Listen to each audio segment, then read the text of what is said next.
Hi guys, it's Shelley with Photo Tripping America.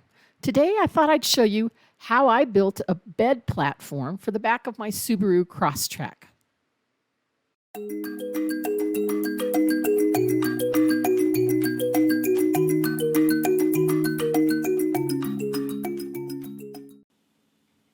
As many of you know, Sully and I normally travel in our 29-foot older Class A RV. It's very comfortable for camping, but when pulling the Subaru on a trailer behind it, we only get about 5 miles to the gallon. And with gas prices being what they are this year, we had to figure out a different way to travel. We had a 6-month break to travel from Arizona to the southeast coast of the United States and then back through the Midwest before returning to Tucson in the fall.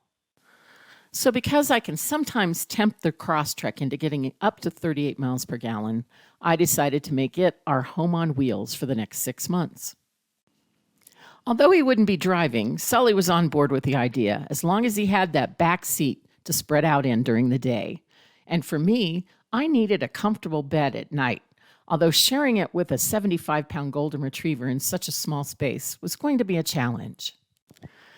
The bed would have to remain in a folded position during the day while we traveled, meaning it had to fit in the cargo section behind the second set of seats.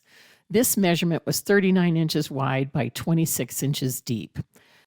Next, I moved both front seats as far forward as possible and laid down the rear seats, measuring from the back of the car to the back of the front seats.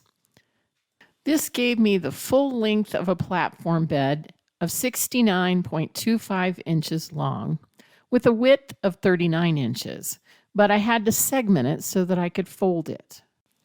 This meant I ended up with a bed platform made out of plywood in 3 sections initially. I added a fourth, or actually cut down the third one in half, and I'll show you why later. But that second section couldn't be any longer than the first one so that it would fold over it and sit nicely in the cargo area. Here, let me show you what we came up with. Well, we got the platform adjusted for the bed in the back of the Crosstrek, and as you see, Sully's given it his approval. Now it's in 4 pieces, and once I get it in the back of the car, I'll show you why. Well, here's the finished product as the platform lies in the back of the Crosstrek. Let me go around side so you can see a little more. Okay. Now, as you'll notice, I've got it split into 4 sections.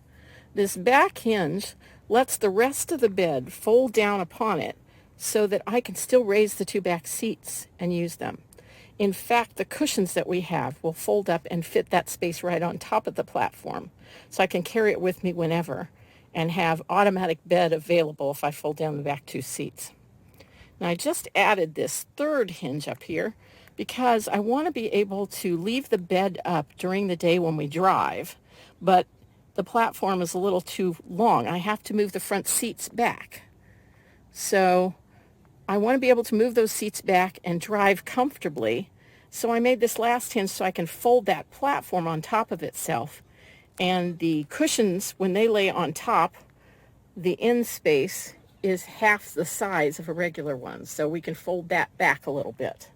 Sully will still have a nice place to lay during the day when we're driving, and we'll have an easy way to make the bed at night. This is the platform once it's folded up.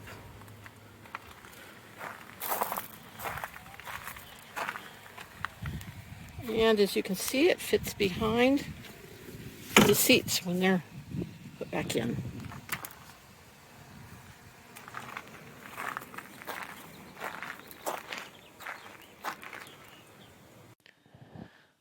By cutting that top section almost in half, I was able to hinge it and fold it back so that I could move the driver's seat back and be able to drive with the bed down. What was nice was the cushions that I found also had one section that was hinged in half, and we could fold that back as well.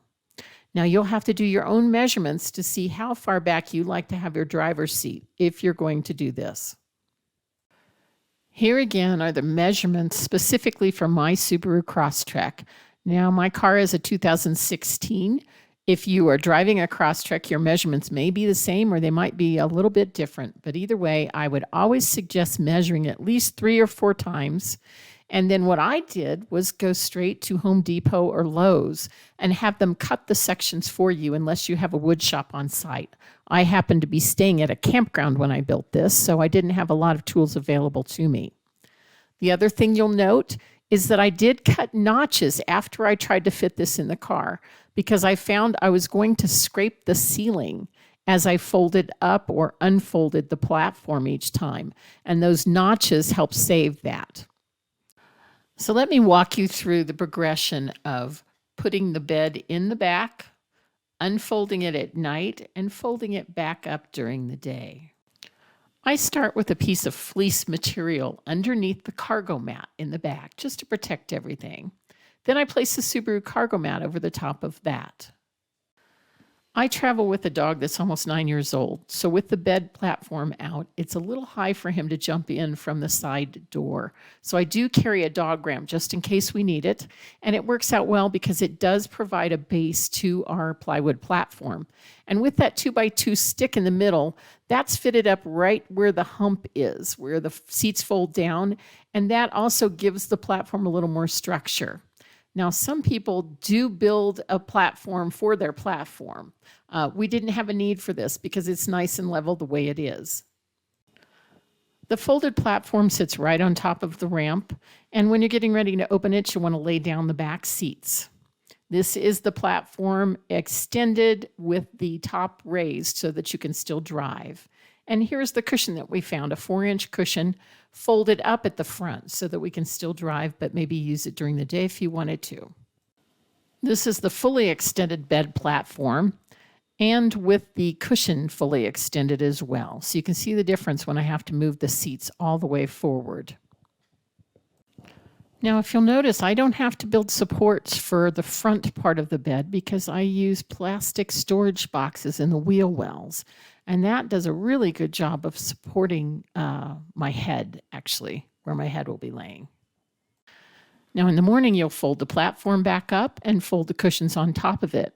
I was fortunate enough to find this fold-out bed with 4-inch memory foam cushions on Amazon that has sort of the same segments as our folding platform, so it fits in there very nicely.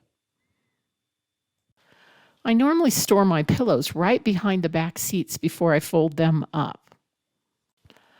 I made window coverings out of black corrugated cardboard and Reflectix, which I'll tell you about in another video. But if I've used them at night, I take them out of the windows and slide them in between the cushions before closing everything up. They don't take up much space, and this is an easy way to keep them flat. I carry a comforter on top of all of the cushions, as well as my portable solar panels. So as you can see, there's not a lot of visibility out the back window, but I assure you it all does fit. Well, our bed platform is not the fanciest, but it sure is a comfortable way to car camp. We've been able to stay in national forest campsites, pull into a Cracker Barrel parking lot, and even stay on Bureau of Land Management lands. But the best part is that Sully and I can both get a great night's rest. He seems to approve.